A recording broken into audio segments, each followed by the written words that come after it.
Hi there. How's it going? Hopefully you're doing better than I'm doing right now because I did something very dumb. You see, I went to record an episode of Pixelmon, and what I didn't do before I started was turn on my microphone. So I recorded about, 25 minutes of Pokemon and no audio. No microphone audio. There's game audio, but I'm just silently talking in the background, which, isn't really what you want to have happen. The problem is, because I made a lot of progress in the episode, I can't just go and redo it. So what I'm going to do instead, just as a substitute, and hopefully you don't hate me too much, and I'll try never to do this again, I'm going to sort of narrate in post as to what took place in the episode, why I did it, the things that happened. You can already see the footage rolling right now, and things are happening in said footage.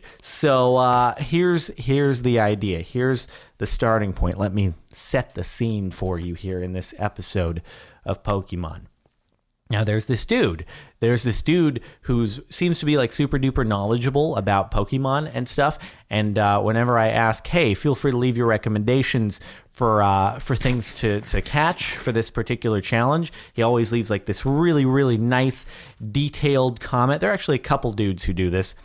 He's one of them. It's a real nice detailed comment on what Pokemon should be caught, what the moves are, what the held items should be in this case, because TMs and held items are allowed. And so this time around, he recommended Tyranitar, Blissey, and Steelix. Now, the thing is, Tyranitar, I wanted to use 3 Pokemon who haven't seen any action before, so that's why I kind of ruled out Tyranitar there. His whole point in laying out the comment, though, was different strategies that I would know how to use, but if someone else got the Pokemon, they'd be like, I don't know how to effectively utilize this, or they'd choose the wrong attack or something like that. But if I got it, I'd be like, oh, I know what I'm doing here. So that was the idea behind it, and I respect that strategy. It was cool, but Tyranitar, I want to use something that hasn't been seen in battle, and Tyranitar goes in all the time. Blissey, we're going to go for, though, so that means we have to catch a Chansey. Unfortunately, Chansey is in the Savannah biome, which is what my house is in, so we get to wander around the Savannah biome, and hopefully we'll be able to catch a Chansey. And then we've also, the third recommendation was Steelix, which the problem about that is you need to catch an Onix, and then you need to have a particular held item and trade the Onix while it has that held item. And I was like, I don't know if I can call on anyone to do the whole trade ski-doodles. I know that either Ian or Craner have done it in the past, but I'm like, I want to just be self-sufficient here on the Pokemans and all that stuff. However, Blissey. So we're gonna look around in the Savannah biome. It's got like a 0.3% chance of spawning. So it takes a little while. We're gonna have to, wander around a little bit here, but we'll find it eventually. And the reason why I have these friend balls in my inventory, because the way that you get from Chansey to Blissey is that you have to level up your what's his face. You have to level up your Chansey while it has super high friendship levels. So the cool thing about the friend ball is that when you catch a Pokemon with it, it's got the same catch rate as a normal Pokeball, but it does like a base friendship of 200 or something like that, which is really, really good. And then you can keep stacking the friendship levels by just leaving the Pokemon out. So I can just throw Chansey out, not for a battle or anything, just throw it out in the world, leave it out, and its friendship will grow up and its happiness will go up and stuff. And then eventually it should be able to evolve. So that's the whole plan. So we're going to wander around and do all that stuff. And now, because the footage was already recorded and I know what happened, we're gonna find a Chansey. We're going to engage in battle with that Chansey. And you see that Chansey is going to initially not really want to get caught. We're going to false swipe it a couple times with Farfetch, get it down to 1 HP. And it's got a lot of HP. It's got the highest base HP stat in the game. Well, Blissey does once you get to it, but Chansey is a very high one too. It's only like a difference of 5 or something like that. But we're going to get it down to 1 HP using Farfetch'd, and then switch out to Ursaring for the tankage, right? And then I started throwing out the friend balls initially as being a little resistant, but then I gave it this little lecture about like, look, an Ultra Ball, you're not going to want that because the interior of the Ultra Ball is like coated in spikes, and you're going to be stuck in there. and it's going to be like your own little personal hell full of just spiked surfaces everywhere, and you can't fly, so you're just going to be stuck like on these spikes, when instead the friend ball, you don't want me to run out. I only have 7 of those, and it's all cushiony. It's like just one giant just memory foam mattress, the inside of the friend ball, because we're friends and I want the best for you, you want the best for me, and that's why it's just so nice in there, and you want that. And eventually, I'm able to convince it that that's it's the way to go. That's the way you go. So we've got the Chansey now. All right, we got the Chansey. It's in the friend ball, and now I figure, okay, so we got the 2 Pokemon. Let's do a little bit of leveling up here. That's probably a good idea because we need to get them to the 70 to 75 range. So we've got Shuckle, we've got Magcargo, we've got Chansey, except Magcargo is a little bit of a higher level right now. So I figure, let's leave Magcargo in the bin, and we'll just take out and put the EXP shares on Chansey and Shuckle, and we'll go over to Benry's twin. I'll do a little bit of combat right there, and try to get some levels up. So we go into battle with Benry's twin. First things first is to throw out Tyranitar. Except in this first battle here, I totally forgot that our magical strategy was to have Shedinja in our party. So I'm gonna Stone Edge down Lugia. Lugia is no problem to kill with Stone Edge and Ice Beam and that whole combo wombo, despite the using 2 PP for attack, because Lugia is annoying, and I wish that Lugia wouldn't do that, but whatever. It is what it is. But then Kyogre comes out, or Kyogre, still don't know how to pronounce it. Yeah, it's cool. And I'm like, oh, forgot to put Shedinja in the inventory. So gotta go grab Shedinja, then we come back, then we go back to battle, and then once we get through Lugia, we're back onto Kyogre, and this time we just get to do the long road of kind of whittling him down a little bit until, he's nowhere to be found and dead, with the confusion and the heal block and the shadow ball and all that. It's pretty good. It's a good combo of attacks, assuming that you're up against a Pokemon that can't do damage to you, and it's an AI that doesn't switch Pokemon out. Against a human, maybe not so much. I wonder if Cranor will bring in a Shedinja, because, he can do Generation 3. So it'll be interesting to see if in the draw a Shedinja will be present. I feel like I caught their attention, though, in the last battle by bringing it in. Anyway, I guess we'll see. So unfortunately, not able to end up beating Benry's twin, but that wasn't the point. And also I would have a lot of Master Balls if I actually beat him, because I've beaten him quite a bit, and it's cool. But anyway, we got some level ups on Shuckle. We got some level ups on what's his face, freaking on Chansey, right? And then what we're gonna do now is we're gonna add whatever the I probably added them in battle. I'm trying to remember off the top of my head. Probably added the new moves to Shuckle.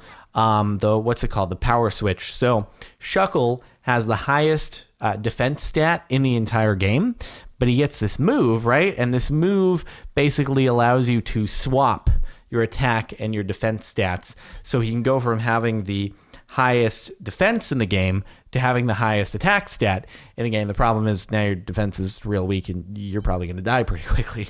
But if you can get an attack off, it's some pretty good stuff. So it's pretty unlikely that Ian or Cranor are going to be aware of this method of utilization and whatnot. So it's a possibility that I'll know how to use Shuckle, but they won't know how to use Shuckle, So that was the idea with that. I don't know if it'll pan out well, but we'll see. So anyway, after that, I was like, okay, so let's put this to use. And what we should do is we should teach Shuckle Stone Edge, because I got Stone Edge as one of the TMs that I picked up earlier on, hitting up those Pokestops, right? Oh, and I also got Metronome, which is one of the attacks that was recommended by the dude for Blissey. So that's pretty cool. We killed a couple birds with one stone. And there's also a held item called Metronomes. There's a lot of Metronomes in the game. It's kind of weird. But in any case, head home. And I'm like, all right, let's put Stone Edge on Shuckle. Soon enough, I went and looked up on the wiki that Shuckle learned Stone Edge on his own, because I'm an idiot.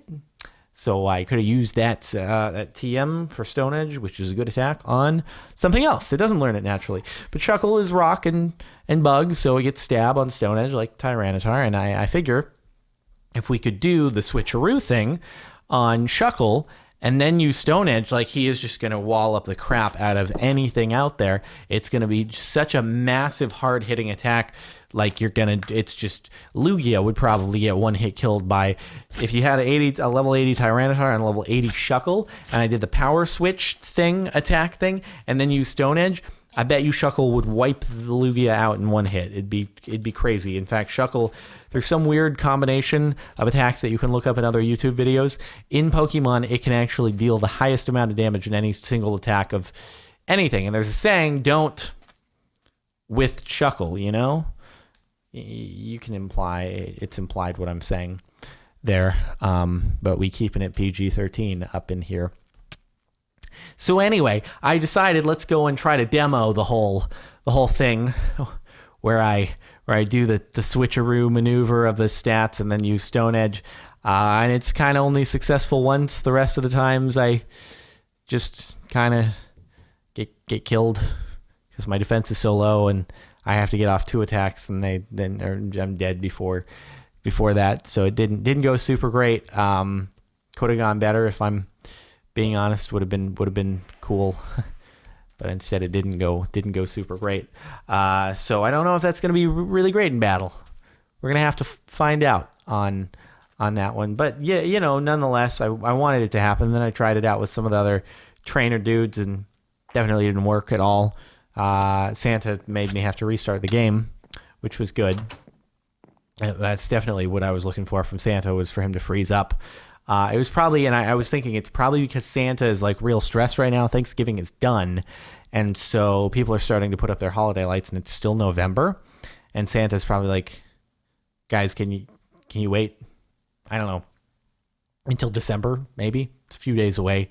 Maybe just wait until it's December, the same month as when I do my thing, instead of November. Be cool. But nobody is listening to him, and he's just real stressed out as a result of that. And so therefore he couldn't really multitask and figure out that he had to throw out the next Pokemon in battle. So he just kind of broke and paused there, not knowing what to do with his life. But it's okay. Moment of self-reflection for Santa. It happens. We can't all be perfect. He does have a lot of people to deliver presents to. So there's a lot on his plate. Anyway, and then, finally I kind of just wandered around, and as I was trying to keep on utilizing the Shuckle thing, happened to trigger a Chansey evolution. So that was pretty fun. I guess Chansey, between the friend ball and being out in the open for a few seconds, wandering around, got to a high enough friendship level that it evolved into Blissey. So we got a Blissey. So we have our 3 Pokemon now. We have Magcargo, we have Blissey, we have Shuckle. They're all Generation 2, and now all that's left to do with those is to level them up to 70 to 75, keep hitting up the Pokestops, so that we can, hopefully get some solid TMs, maybe follow the dude's strategy for the Blissey. And if any of you have recommendations for attack combo stuff for both Shuckle and Magcargo, for things that maybe only I will know how to utilize and no one else will know how to utilize, feel free to let me know. Because I guess if you're just in battle and you are looking at the moves, it doesn't really give you an explanation as to what they are. So if you don't know what the move is, you're going to be like, I don't know what to use. So possibly, if when we're doing the trades, right before we do our battle this coming Thursday, if Ian and Craner don't look into the attacks that each of the Pokemon have and read up on them by going into the moves tab on each of them, it could get lost and not know what to actually use. Not to mention the held items. The held items could, they might not read up on those either, and they'll be like, they might use the wrong thing. So it could work in our favor. That's kind of the hope. And if you have recommendations for strategies like that to use, feel free to let me know, or something like that. Anyway, I think I'm gonna wind this down here. Hopefully, this was still somewhat good and entertaining for an episode of Pixelmon. Sorry that it came down to this, but progress was made, and I didn't want to just be like, hey guys, made a lot of progress. Sorry you don't get to see it. Bummer, right? I figured this was a better approach. So anyway, we'll try not to let it happen again, but thanks so much for sticking with me. Thanks for bearing with me. There is a new music track over on the music channel. If you want to take a listen to it, it'll be linked in the description by approaching Nirvana. A lot of you are probably familiar with them because I've used their music in a lot of like the old Skyblock stuff for all the time lapses that were done there and that sort of thing. So if you want to check it out, go ahead. It's all linked in the description. So anyway, I'm going to wind things down. Make sure to like if you like. Check the playlist in the description if you missed any Pixelmon and want to catch up. And none of the other episodes are like this. They're all, recorded normally. And yeah, subscribe for more videos in general if you aren't already. That's all for now. I'll see you next time.